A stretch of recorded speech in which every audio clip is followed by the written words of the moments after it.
வணக்கம். இந்த வீடியோவில் நான் பார்க்க போகிறது சார் எஸ்ஐஆர் இந்திய தேர்தல் ஆணையம் நடைமுறைப்படுத்தியுள்ள SIR special intensive revision.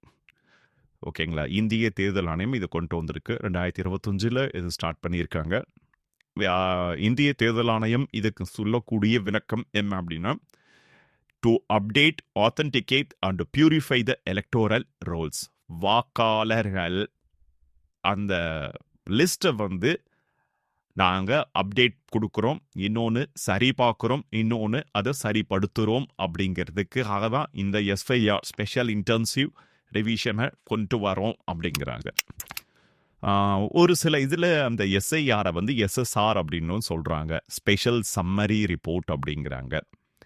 So இந்திய தேர்தல் ஆணையம் அவங்களுடைய அந்த வெப்சைட்டில் அவங்க எஸ்ஐஆர் ஸ்பெஷல் இன்டென்சிவ் ரிப்போர்ட் அல்லது ஸ்பெஷல் இன்டென்சிவ் ரிவிஷன், இது எஃபர்ட் எதுக்காக அப்படின்னா, ensure that no eligible citizen is left out while no ineligible person is included in the electoral rolls. என்ன சொல்ல வராங்கன்னா, தகுதி வாய்ந்த இந்தியர் யாருமே வந்து ஓட்டு போடாமல் இருக்கக்கூடாது, அதே போல் தகுதியில்லாத இந்தியர்கள் யாரும் ஓட்டு உரிமையும் பெற்றிருக்க கூடாது அப்படின்றதுக்காக சொல்றாங்க. Ensure that no eligible citizen is left out while no ineligible person is included in the electoral rolls அப்படிங்கிறாங்க. இந்த சத்தம், இந்த எஸ்ஐஆர் இதெல்லாம் வந்து எதற்கு கீழே வருது அப்படின்னா, representations of the people act in the year 1950, 1950 ஏற்றப்பட்ட representations of the people act, மக்கள் சட்டம் 1950, அது கீழே தான் இந்த ஸ்பெஷல் இன்டென்சிவ் ரிப்போர்ட்டு அதெல்லாம் கொண்டு வராங்க, எஸ்ஐஆர் எஸ்எஸ்ஆர் அப்படிங்கிறது. ஸோ இந்திய தேர்தல் ஆணையத்துக்கு வந்து இந்திய அரசியலமைப்பில் ஆர்டிகல் 324 சரத்து 324 வந்து ஸ்பெஷல் ப்ரொவிஷன் தந்திருக்காங்க. Article 324 ensures the provisions for the election commission of India.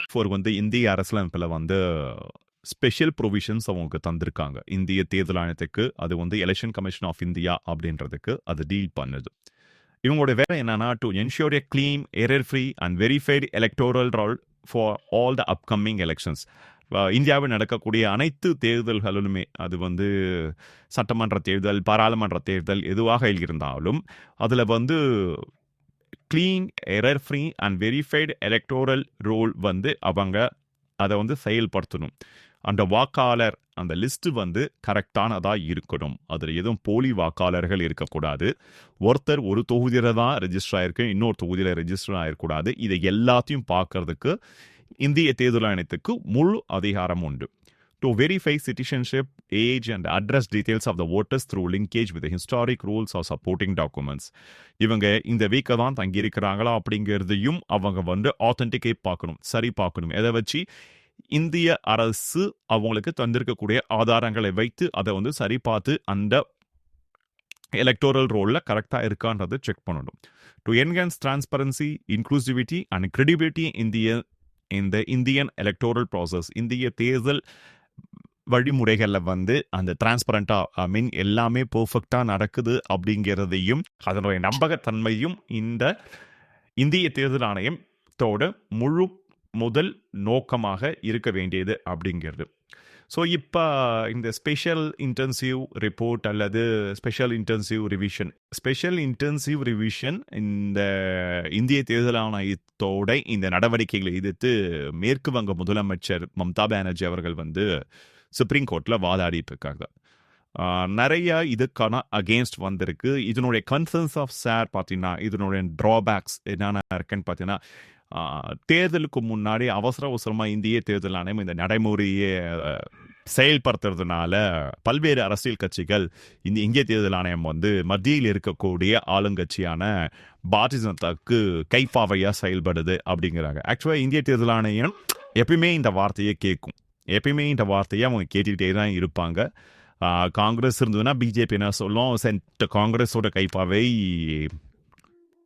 இந்திய தேர்தல் ஆணையங்கோ. இப்போ வந்து பிஜேபி சென்டராக இருக்கிறதுனால எதிர்கட்சிகள் எல்லாம் பிஜேபியோட கைப்பாவை இந்திய தேர்தல் ஆணையமங்கோ. செகண்ட் வந்து என்னன்னா, ரிசோர்ஸ் அண்ட் ஸ்டாஃபிங் கன்ஸ்டன்ட்ஸ் நிறையா இருக்குது. கண்டிப்பாக இவங்க எல்லாம் வீட்டுக்கெல்லாம் போய் சரி பார்க்கறதே கிடையாது. அந்த அளவுக்கு ஸ்டாஃப் எக்யூப்மெண்ட்ஸ் ஸ்டேட் லெவலெல்லாம் செக் பண்ணுறது கிடையாது அப்படிங்கிறாங்க.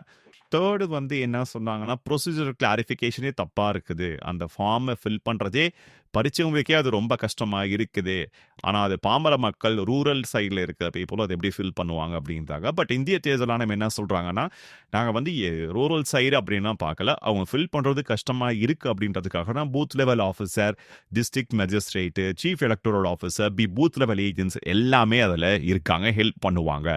பூத் லெவல் ஏஜென்ட்ஸ் வந்து கண்டிப்பாக ஹெல்ப் பண்ணுவாங்க அப்படின்ற மாதிரி இந்திய தேர்தல் ஆணையம் சொல்கிறாங்க. ஸோ இந்திய தேர்தல் ஆணையத்தோட மிக முக்கியமாக அவங்க எஸ்ஐஆர் அது என்ன சொல்லுறாங்க அப்படின்னா, SIR will uphold the electoral integrity of the Indian citizens, which is the ultimate motto of the Election Commission of India அப்படிங்கிறாங்க. அதாவது ஸ்பெஷல் இன்டென்சிவ் ரிவிஷன் வந்து இந்திய நபர்கள், இந்திய குடிமக்களோட எலக்டோரல் இன்டெகிரிட்டியை வந்து கண்டிப்பாக நாங்கள் காப்போம். அதுதான் இந்திய தேர்தல் ஆணையத்தோட முழு முதற்கும் அப்படின்றதையும் இந்திய தேர்தல் ஆணையம் திரும்ப திரும்ப அவங்க அதுதான் சொல்கிறாங்க. எங்கே எதை பற்றியுமே போட்டாலும், எந்த ஆர்டிக்கல் வந்தாலும், Indian election commission of India இசிஐயோட இது வந்து we will uphold the electoral integrity of the eligible Indian citizens. இந்த வார்த்தையை நீங்கள் அண்டர்லைன் பண்ணோம்.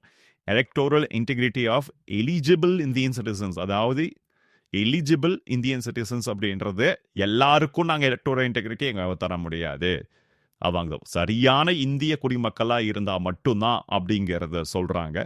ஸோ இதில் வந்து ஹிடன் இந்த மற்ற கண்ட்ரிஸ்லேருந்து இங்கே குடியேறி இருக்கிறவங்களுக்குலாம் இந்த ஃபெசிலிட்டி இல்லைங்கிறது தான் அவங்க அவ்வளோ அந்த எலிஜிபிள் இந்தியன் சிட்டிசன்ஸ் அப்படிங்கிறாங்க. ஸ்பெஷல் இன்டென்சிவ் ரிப்போர்ட் அல்லது ஸ்பெஷல் இன்டென்சிவ் ரிவிஷன் வந்து இந்திய தேர்தல் ஆணையம் 2025 கொண்டு வந்தது. தற்போது வரைக்குமே இது பெரிய வந்து சர்ச்சையிலேயே தான் அது சிக்கிட்டு இருக்கு. சுப்ரீம் கோர்ட்லையுமே இந்த கேசஸ் இன்னுமே போய்கொண்டு தான் இருக்குது. சுப்ரீம் கோர்ட் இன்னும் ஃபைனல் ஜட்மெண்ட் எதுவுமே தரல. நிறையா ஸ்டேட் கவர்மெண்ட் இதுக்கு தடை வாங்க ட்ரை பண்ணாங்க, ஆனால் சுப்ரீம் கோர்ட் வந்து தடை பண்ண முடியாது அப்படின்னு சொல்லிட்டு இந்த கேசஸ் இன்னுமே போய்கொண்டு இருக்கு. இந்த கேசஸ்க்கான ரிப்போர்ட் எப்போ வரும் அப்படிங்கிறது just wait and watch. Thank you for வாட்சிங் த வீடியோ. தேங்க்யூ.